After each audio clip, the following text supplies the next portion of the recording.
Hello, and welcome back to For the Good of the Game. My name is John Davis, JD, and I'm your host. I'm proud to introduce our special guest today, Coach Bill Curry, football player, coach, and analyst. Coach Curry played for the legendary Bobby Dodd at Georgia Tech. He was drafted by the Green Bay Packers in 1964 and was the starting center for the Super Bowl I champs in 1966. He played 10 years in the NFL for the Packers, Colts, Oilers, and Rams. Upon his retirement as a player, Coach Curry began his coaching career as an assistant at Georgia Tech in 1976, followed by several seasons with the Packers as an assistant. He then started a 20-year trek as a head coach at the collegiate level, starting with his alma mater at Georgia Tech, followed by Alabama, Kentucky, and later Georgia State. Along the way, Coach Curry earned several individual awards, including the 1985 ACC Coach of the Year, two-time SEC Coach of the Year in '87 and '89, the Bobby Dodd Coach of the Year Award in 1989, and finally, the Amos Alonzo Stagg Award winner in 2007. Shortly after 9/11, Coach Curry was compelled to put together a video entitled The Huddle, which we're going to show in just a second. It serves as our theme inspiration, if you will, of relationships for this season 2 of the podcast. But first, I hope you'll take time to subscribe to the podcast down below and hit the bell so you get notified each time we put a new video episode on YouTube. I hope you enjoy The Huddle, followed by our interview with our special guest, Coach Bill Curry.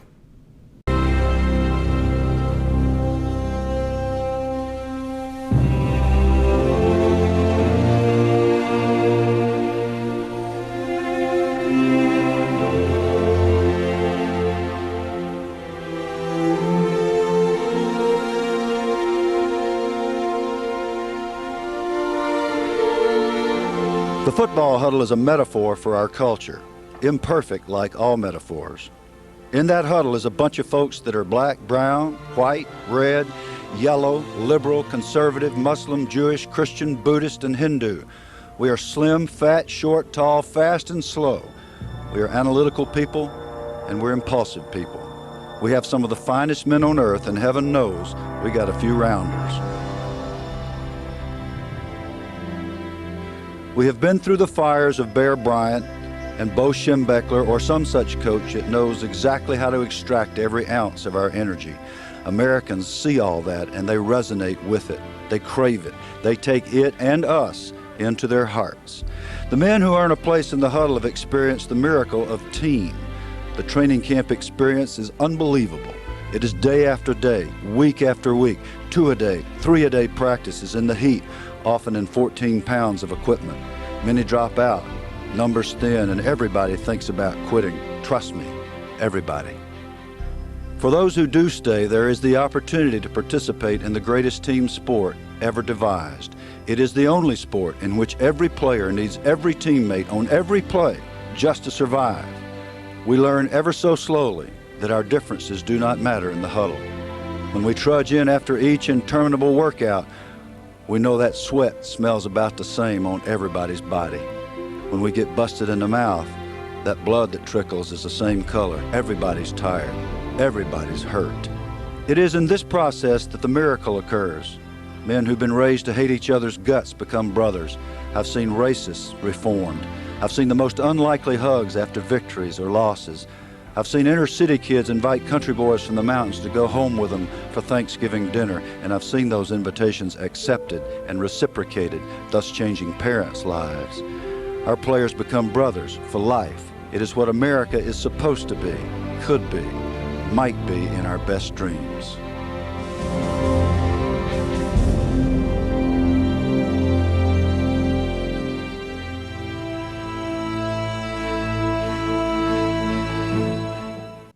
Hello, everyone. John Davis, JD here with another episode of For the Good of the Game.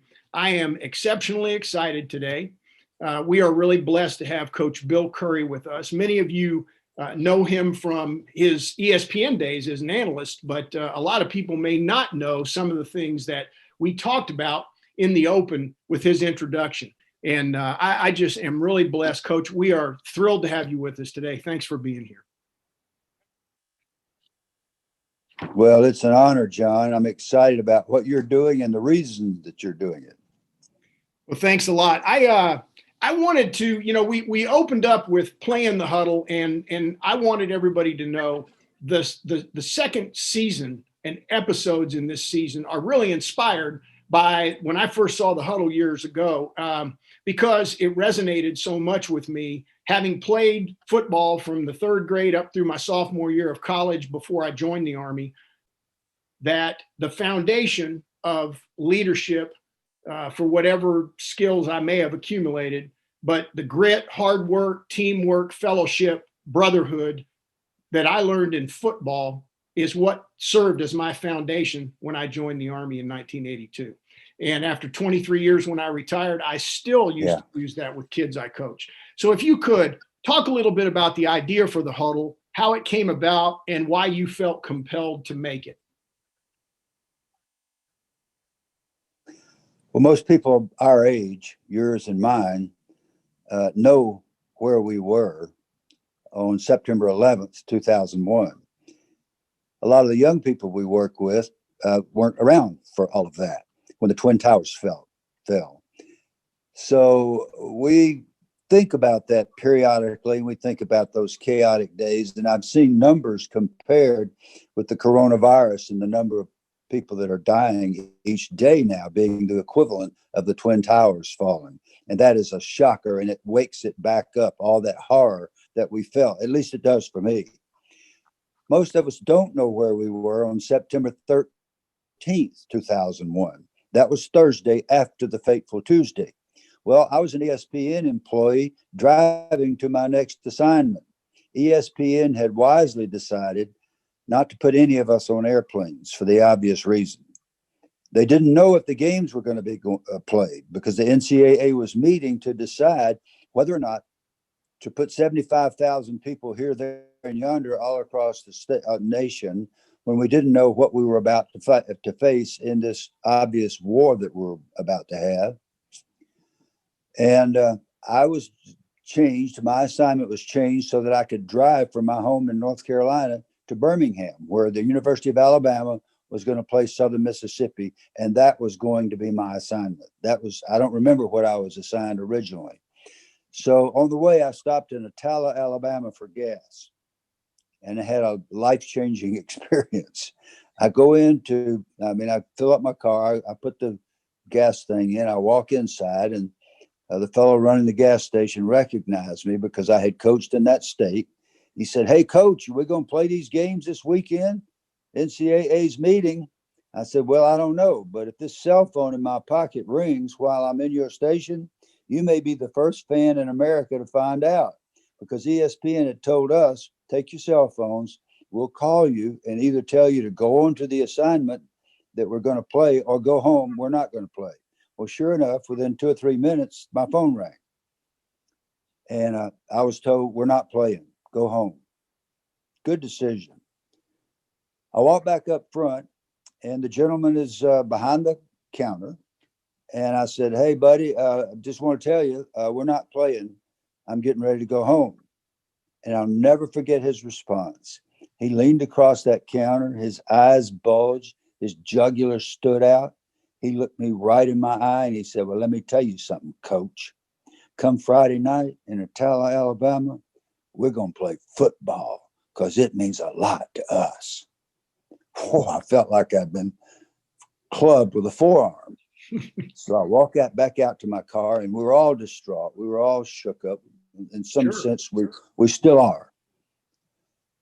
So I'm driving home, and I just started to ask God, "Show me something. What am I supposed to learn from this? I mean, why does Attalla, Alabama want to play football Friday night? I love football. I've made it my life, but it's not important now, is it? Dear God." And it started to come to me. Well, why is it important in Attalla, Alabama? Why is it important in Pueblo, Colorado? Why is it important in Massillon, Ohio? Why is it important in Valdosta, Georgia?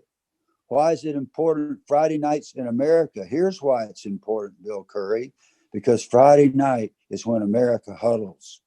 We sit in the stands and we sit next to the parents of the guys that play on the team with our kids. And we don't care what color their skin is. We don't care what religion they are. We don't care where they came from. And when somebody scores a touchdown on our team, what do? We hug. We don't stop to see if it's the right pigmentation. We just hug because somebody did something great on our team. And that's your child or my child. And we celebrate that a lot more than we do anywhere else in the community for the rest of the week. That's where America huddles on Friday nights and again on Saturday afternoons. And even those of us that are crazy NFL people to some extent on Sunday afternoons. So that was the beginning of the thought of the huddle and how that progressed, that piece that people have seen so much. Let me ask you, considering the evolution of the game, not the X's and O's, but more the people, the current societal struggles that we've got, the current attitudes and mores of young people today, and certainly the athletes playing the game. Do you think that the same level of bonding is taking place in today's game as what you experienced as a player? Maybe not over the long haul because we stayed together so long. You can't keep a team together for 14 years the way coaches used to, because of free agency. And we helped make that happen in the NFL Players Association because we thought that was fair. Well, it has made more difficult the task of creating a real bond, especially on an NFL team. And now it's getting ready to be harder on a college team. Yeah. And even high school kids are transferring here, there, and yonder in order to try to get a better chance to go to college. So I think in that context, yes, it may have become a little more difficult. But if that's the case, then why has Bill Belichick been able to keep building one great team after another? You don't win football games because your head coach is smart. You win football. Yeah, it helps if he's smart. Vince Lombardi was smart. But what we had in Green Bay is no prejudice allowed. This was 1965 now. They were still drinking out of separate water fountains where I came from. Vince Lombardi would cut you in a heartbeat if he heard you say something racist. In a heartbeat. We had more African-American players than anybody in the league. And oh, by the way, nobody could beat us. It was already being called the greatest team in the history of sport. On great teams, on teams that win, there's no prejudice. That's the difference. And you can do it with players moving in and out, and you can do it with a stability that we used to have all the time. So it's being done. So don't tell me it can't be done. Yeah, I agree. I think that there are some coaches, and we had multiple discussions about this last year with various high school and college coaches on the podcast around the concept of building culture. And I think that once that culture is there, and certainly when you have the continuity at the head coaching level, and then hopefully with assistants as well, that you can lay the groundwork to do that. And that's a great segue into my next question, which I think it's, when I look back on your career, it's no doubt each of us are influenced by whatever events take place, and certainly the people and relationships. And again, the theme for this season being relationships. How instrumental was Coach Dodd in you becoming a coach, given the fact that you played for him as a legendary coach at Georgia Tech? And how much of what he did or what you all did as a team did you choose to incorporate when you started coaching? Everything. He meant everything to me. I was 17 years old. I was warned by my high school counselor, do not go to Georgia Tech. She said, Bill, you're not a stupid boy, but you won't last 2 semesters at Georgia Tech because you have frolicked all the way through high school. And they have national merit scholars out there. They take calculus and physics and chemistry. So you have no chance at Georgia Tech. You have frolicked all the way through high school. So I thanked her and went down to the library and looked up the word frolic. She was correct. So I go to Georgia Tech, stupid, 17 years old, thinking I got this. Somehow I'll figure it out. I'll mess my way through this thing too. Coach Dodd said, men, I am a third quarter sophomore at the University of Tennessee. I'm 56 years old. That is not going to happen to you. You're going to graduate from this school. You do what you're supposed to. I don't care if you're not a good football player. That's not your fault. That's my fault because I invited you here. You behave yourself. You go to class. You're going to get a world-class education, regardless of how much you play or how little you play. We are not going to run you off. And a lot of schools were running kids off in those days if they weren't good enough early in their career. Well, I want you to know I started my first game for Georgia Tech, the fourth game of my fourth year. That's how long it took me to figure it out. But it didn't take me long to figure out the class thing because I cut a chemistry class the first couple of weeks I was at Georgia Tech. There were 100 kids in there. It was 8 o'clock in the morning. I saw no reason for me to walk up that hill and listen to Dr. A.C. Top say indistinguishable things to me. I thought the rest would do me good. Again, 17 years, no way Coach Dodd's going to catch me, right? The next day, my name was on the bulletin board. Bill Curry, report to Grant Field. It's now Bobby Dodd Stadium. Report to Grant Field, 5:30 a.m. Wednesday morning in your running gear. And when Coach Dick Inman had run me up and down the west stands until I was gagging and sobbing, and about the 50th time I started up those stadium steps, I decided that chemistry at 8 o'clock in the morning was a wonderful thing. And that's a cute little story. But here's what matters. I never, listen to me now, I never cut another class. I graduated from one of the hardest schools on the face of the earth only because my football coach loved me too much to allow me to self-destruct when I could not see my own potential. I owe him everything. And every team I ever coached got a full dose of Bobby Dodd all day, every day. He had another great resource, and that was his assistant coaches. And I'll make this quick, but sure enough, I was in my fourth year. I had not started a single game. I had married this gorgeous, beautiful woman. We just had our 58th anniversary yesterday. Awesome. So proud of her. And she was a genius already. And I was trying to make up ground academically. And we went to a bowl game, and I did not step on the field. And I know you know, John, how embarrassing a clean jersey is when you know your beautiful bride's sitting up there watching. And so I went to one of the assistant coaches and I said, Coach, what I got to do to play? I got 2 more years. He said, doesn't matter what you do, Bill, you're not good enough and you'll never be good enough. You just don't move your feet well enough. And I'm sorry, get your education. He wasn't a bad guy. He thought he was doing his job. But we had another assistant coach that must have overheard that conversation. His name was John Robert Bell. Within a few days, John Robert Bell came to my locker, looked me square in the eye, and he said, Bill, I know you can play. How about you and me going down to the practice field a little early? John Robert Bell retrieved my football career just as surely as Coach Dodd had started my academic career. I played 12 more years after John Robert Bell spoke those words to me. That's phenomenal. I don't know. And the thing I worry about today, and I've certainly met some coaches that exhibited it and not in the way that some people would interpret, but you can see the way some guys coach, how much not only they love the game, but how much they love their players learning and experiencing the benefits of playing the game.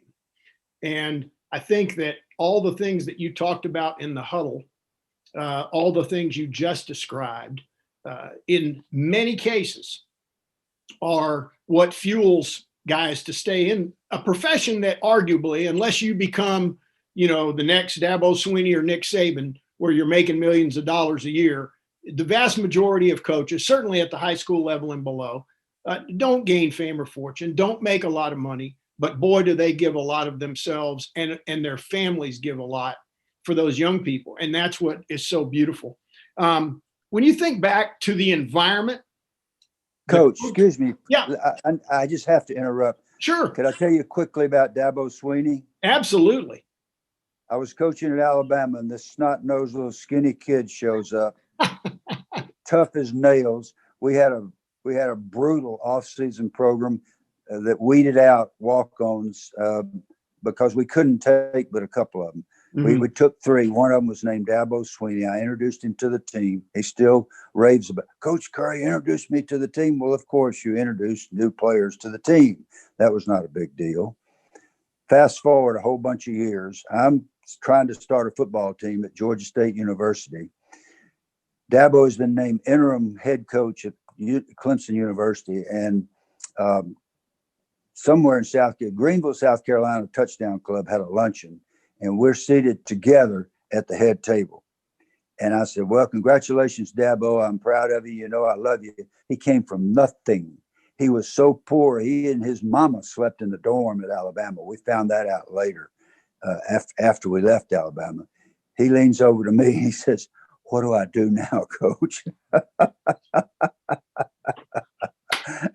Oh, so I wrote him 2 or 3 little things to do. I'm not taking any credit for what he's accomplished. I'm just telling you that we all start at humble places, most all of us. Nobody started any more humble than Dabo Sweeney. Well, I'll tell you what, I've got a buddy named Mike Briglin who started out at University Incarnate Word in San Antonio, and he was on Dabo's staff for 5 years. And most recently, it was he left there 2 years ago, I think. And I've talked to him twice about the staff and Coach Sweeney particularly. And boy, I'll tell you, I've never had the pleasure of meeting Coach Sweeney, but you will never, anybody I've talked to that knows him says nothing but great things about him. So I'm glad you had a chance to help him get started, much like Coach Dodd and Coach Bell did for you. When you think back to the environment, the coaching staffs and the players, in the 4 head coaching jobs that you had, and for those that may not have seen the Open, Georgia Tech, Alabama, Kentucky, and Georgia State, which posed the biggest challenge? And you know, obviously you were at different stages of your career. Obviously, Georgia State, you had a huge toolkit to reach into, having had the experience. But which of those, given the environment and all the things that were going on at the time, do you think posed the biggest challenge coming in as a new head coach? We had some notable successes and some notable failures at each one. And I take full responsibility for those failures. In football, the head coach has no cop-out. You can't point fingers and say it was somebody else. It's you. So even though we did not get the job done at Kentucky, it was not as demanding as Georgia State. And even though Georgia Tech had slipped well below our standards in terms of football and academics, it still was not as demanding as Georgia State, because at Georgia State, there was not even the idea of football, except that the students, and the only reason the football program started at Georgia State is because the students more or less demanded it. And they voted themselves an increase in the student athletic fee, and that's a miracle. Wow. which gave us $5 million a year to work with. I mean, those kids were really, really supportive of the idea of football, and that was wonderful. But we did not have a chin strap. We didn't have an office. We didn't have a telephone. We didn't have a football. We didn't have a practice field. We didn't have a locker room. I mean, just the kinds of things you think of as below basics. We didn't have anything at all. And so that was more demanding, because we had first to assemble a staff, and then the staff, we had to divide up tasks that don't normally go to the football staff. Normally you can jump in and start recruiting, but before we could recruit, we had to develop an idea of what it was going to be like to be a football player at Georgia State University. And we were practicing on a junior high football field that was 90 yards long, and it had kudzu growing on the side. So I'm not trying to paint an ugly picture, but because some of the finest young men I have ever known in my life are the ones who signed with Georgia State, because every single one of them did it as an act of faith. It was as if they were joining a church. They came with that kind of fervor, and they tried so hard, and we never were very good, but we knew they were going to get good, and they're getting a little better every year now. Heck, we got lucky and got a great stadium. That's a great thing for Georgia State. But the most comprehensive and the most difficult and all-consuming task was Georgia State, because we had to assemble all these other ingredients alongside the football program. I started reading through, and of course, for folks that are younger, they don't appreciate maybe the savvy of the game and the difficulty of the game. And of course, I didn't play professionally, so I can't speak to that. But when I was looking back over some of the rosters of the guys that you played with, and I've heard you talk about a few of these guys, but this is to set up this question for those guys that are old enough to remember. And I'm gonna leave a few out, and I apologize. But Bart Starr, Jerry Kramer, Forrest Gregg, Willie Davis, Ray Nitschke, Herb Adderley. With the Colts, Earl Morrall, Tom Matte, John Mackey, Willie Richardson, Mike Curtis.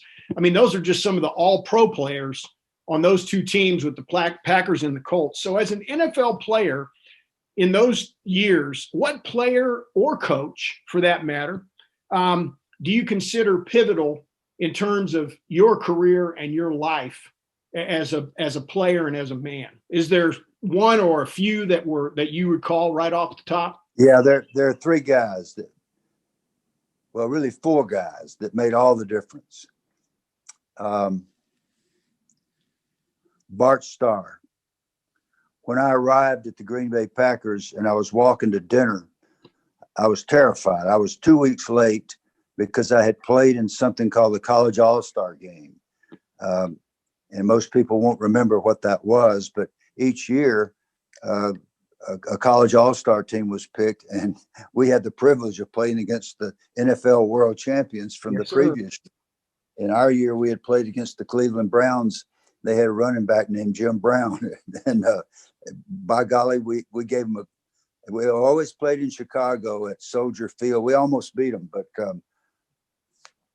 I was reporting to training camp the next day, and it was like 2 weeks into normal training camp. And I was the NFL had 20 rounds in the draft in those days, and I was the 20th selection. I had been drafted as a future 2 years before. But I was walking to dinner and realized that there was a presence by my side, silent, had not identified himself. And I turned, and I almost passed out because it was Bart Starr walking to dinner with me. Hadn't said a word. And I said, Mr. Starr, Mr. Starr. He said, none of this Mr. Starr stuff. I'm Bart. He stuck out his hand. And that's how we met. That was July of 1965. From that day till the day he died, he stayed by my side. He became a big brother. I don't know why. He and his wife, Cherry, loved us. And I still stay in touch with Cherry. But unbelievable. I could tell you story after story after story of his unselfishness and his greatness. So I won't bore everybody with my emotional stories. The second guy was a shocker because I was a white boy from College Park, Georgia. I was the last draft choice. And until I got in that all-star game, I had never been in a huddle with an African-American person in my life.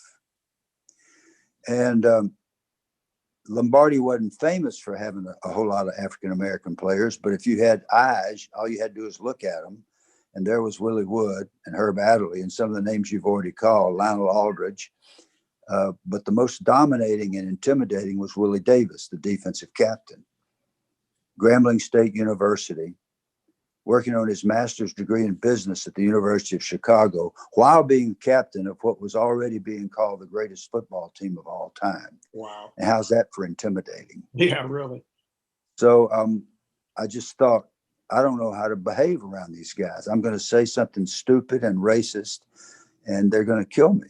Well, I did say something stupid and racist. I didn't mean to. I didn't know how it would sound because I didn't know. I just didn't. And so I'm walking out of the dorm one night in West De Pere, Wisconsin.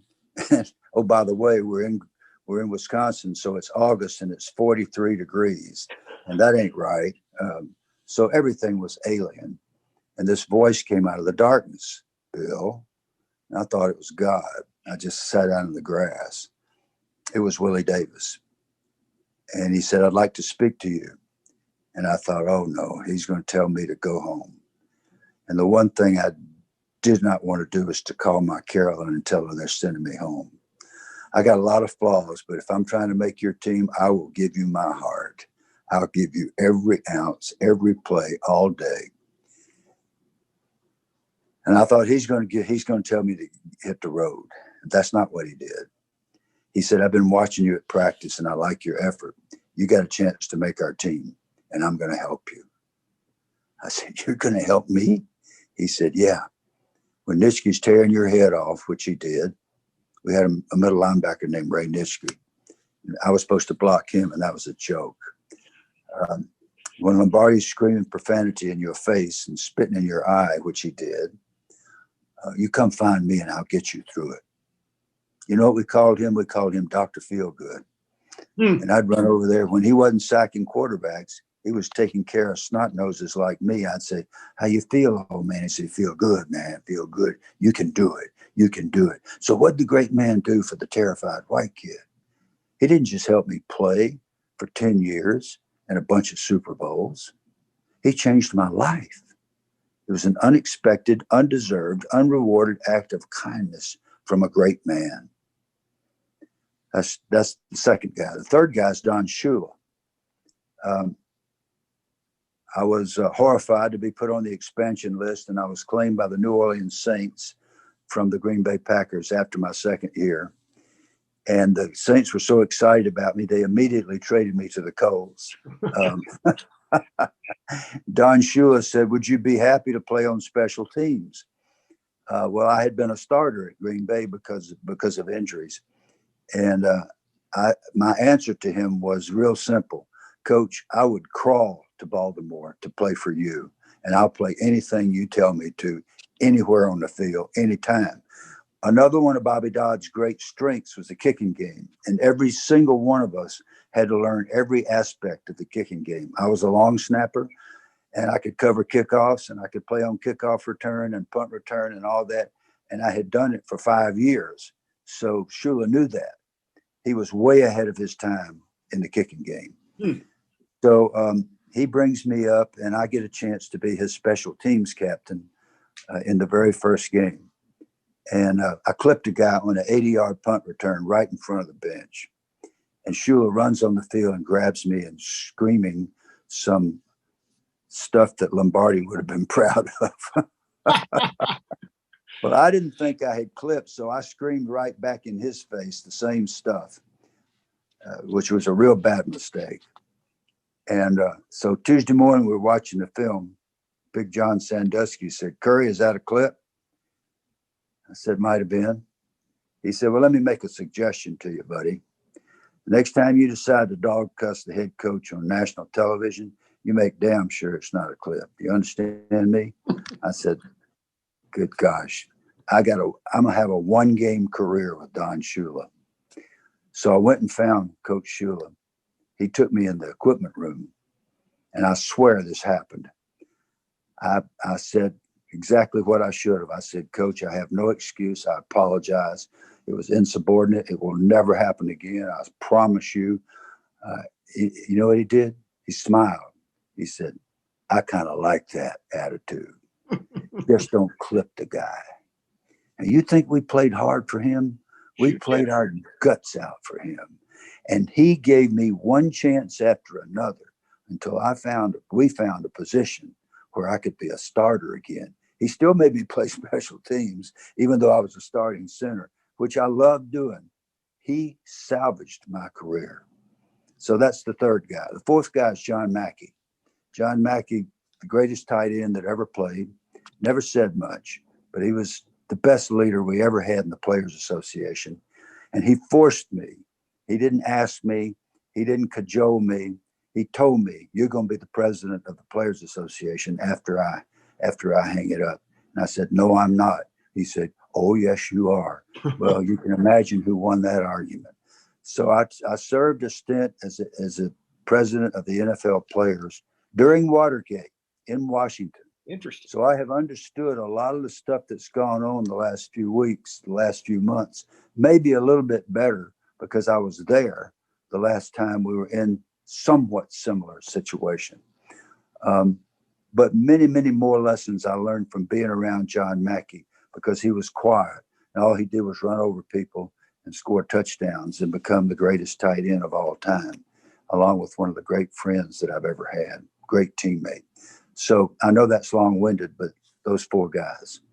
No, that's awesome. Are there guys, not necessarily among those four, or guys that you played with that now, even down the road, that you still keep in touch with, that are still around on a regular basis? Do you chat with them and update and things like that? Yeah, there are a lot of us that stay in touch, and I've got very mixed emotions about what's going on, because what's happening with my teammates more often than not when I hear from them now is that they've passed away. Yeah. I mean, there've been like 19 in the last year or two, wow, including Bart Starr and Willie Davis and Don Shula. John Mackey died in 2011. So that's a horror. A lot of the guys that I stayed in touch with all the time, we can't anymore for the obvious reason. One of the great joys of my life, one of the great serendipities, and I live with a history PhD and our daughter's an English PhD, so I know a couple of big words.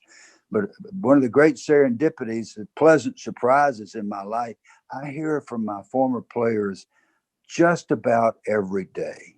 At least 300 times a year, I hear from my former players. And that is such a great joy. Coach, all that stuff, oh God, we used to hate you. You were right about it. I got teenage sons now, and you were right. I'm having to teach the same stuff you taught me. And I want to say I appreciate it now. I said, well, you mean you actually believe the things now after the way you responded 20 years ago? Yes, sir. You were right. We all love to hear those things when we're teachers and coaches. Well, I'll tell you what, it's been a pleasant surprise, and I certainly haven't impacted nearly as many young people as you have, but it's been a pleasant surprise when I've had, and that's one of the beauties, as many downsides as there are with social media. It's one of the beauties of, whether it's Twitter, Facebook, or whatever, just keeping up with some of the kids that I've coached that are now young men and women and have families and children. And it's a blessing. It really is. It is. I got some of them, I thought they were going to end up incarcerated and now they're presidents of companies and they're head coaches of teams. And they just grew up so beautifully. And I'd love to think I had something to do with it. I probably didn't, but I got to be there for part of their lives. And like you say, when they see something on Twitter, they'll respond to it. Yeah, that's pretty awesome, Coach. I want to kind of end up here and talk about something that you touched on just a minute ago. You and your wife Carolyn have celebrated your 58th wedding anniversary. I told you before we got started with recording this that I'm celebrating my 35th this month, and I felt a little bit like a rookie. But my wife and I just getting started. So, but for all those young coaches out there, I've had a number of younger high school and college coaches, and I've had a number of very seasoned high school and college coaches. And certainly I'm blessed to have had a fair share of NFL coaches on the podcast. When you look back on your family life and your coaching career, how instrumental was the relationship with Carolyn and the great marriage that you talked about before we got started, as far as your career goes? When you think about the success that you had as a coach, how instrumental was that relationship central to what you accomplished? She saved my life. She's the strongest, toughest person I've ever known. And she won't take any crap from a beat up old football coach or a smart ass young football coach. None. I mean, none whatsoever. And if I had it to do over, and she didn't ask me to do this, I think if she had, I would have done it. But she was into every team just like I was. And those guys, when they contact me, they want to know how's Miss Carolyn too, because she was a big part of what we were doing. But and she loved our teams like I did. She was vital to my survival, my emotional survival. If we had set aside time for the family, which you can do, and any coach who's sitting out there thinking, well, I just don't have time. Yes, you do. You don't have time to not do it. When you're 78 years old, you're not going to think, oh man, that was so wonderful when we won that state championship. You're going to be thinking about, I wish I'd spent more time with my son. I wish I'd gone fishing. I wish I'd thrown the baseball. And the best thing I've heard, I hope it's true, I haven't verified it, but Bruce Arians apparently has a rule with the Tampa Bay Buccaneer coaching staff. If your daughter has a ballet recital, if your son has a little league game and you don't go to it, you're fired. Wow. No matter what time of day it is, no matter what time of night, you leave the staff meeting, you go to that performance of that child, or I will cut you off. I hope it's true. If I were coaching today, I would have that rule. I think that's phenomenal. And like we talked about, I just think, I'll say this much. I think that the label, if you will, or the thought of work-life balance is a myth. I like to think of it, and you can call it semantics, but I like to think of it as work-life integration. And I have seen too many examples of successful people, and certainly heard too many examples of successful people that go the other direction, that didn't manage it well. And, as they say, the pain of preparation hurts far less than the pain of regret. And right. I think that for all those coaches out there, it's not only having that solid relationship and doing what you need to keep it going and keep it lively and really make the most of it, but also the things that you do. And I can tell you from my military experience, how many times that I would go to a retirement ceremony and I'd hear somebody say, well, honey, now it's our time and we get to know the kids. And I just wanted to jump up and say, no, you missed it. It's too late.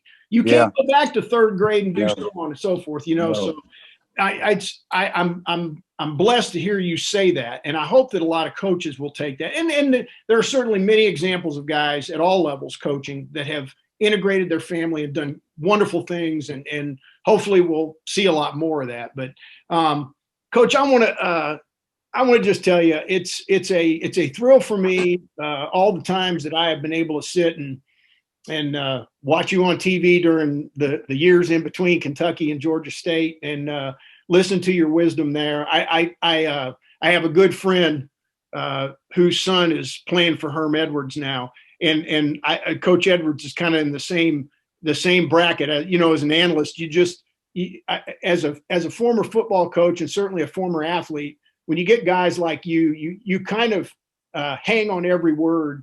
Not only in terms of that it's a legitimate view about whatever you were asked, but also the fact that you've got this, as we say in Army terms, this giant rucksack of experiences and knowledge that you carry around to be able to share. And I want to thank you publicly for, all of that without even you knowing you were doing it for so many people like me. So I appreciate you taking the time to be here today, and wanted to thank you for that before we ran off. John, I'd like to thank you for your service to our country.